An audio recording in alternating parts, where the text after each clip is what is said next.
Pejgamberi sallallahu alaihi wasallam e ka quajtur këtë muaj muaj bekuar, që nuk kupton se njeriu në këtë muaj pak vepron, mirë po shumë fiton.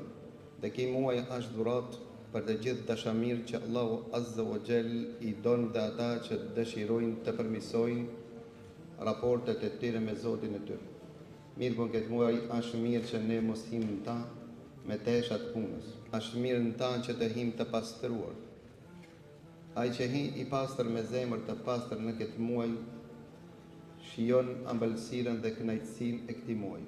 E nëse je privu prej të parës natë, atëherë lutë Allahu Azza wa Jall që Allahu Azza wa Jall ta pastrojë zemrën tonë. E nëse nuk arrin që të pastrohet, lutë Allahu Azza wa Jall që Allahu ta xhallarojë zemrën. Esenca e xharimit nuk është vëllezër të ndershëm praktikja e ushqimit dhe pirjes. Esenca e agjërimit është pastrimi i raporteve, pastrimi i shpirtit dhe zemrës.